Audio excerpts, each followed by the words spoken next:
cảm biến cường wifi theo ngữ cảnh 4 trạng thái kết nối wifi 2.4G này. Đây là QR này. Cảm biến cửa sổ dán tem ảnh tháng 7 năm 2006 hàng mới nguyên liệu này.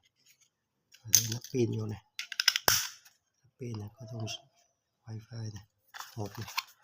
Sẽ có băng keo hai mặt này. Hướng dẫn sử dụng nhà sản xuất này. Cục chính cảm biến này. Cục nhỏ này. Cục vít tiếng reset này. Thêm cái hướng dẫn sử dụng shop bằng tiếng Việt này. Tặng khách cặp pin này.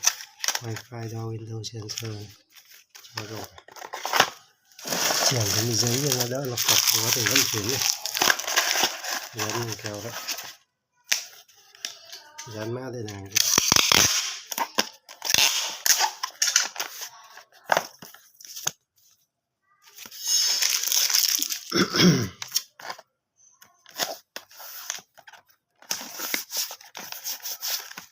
Mã đây này, QR này. Keo này.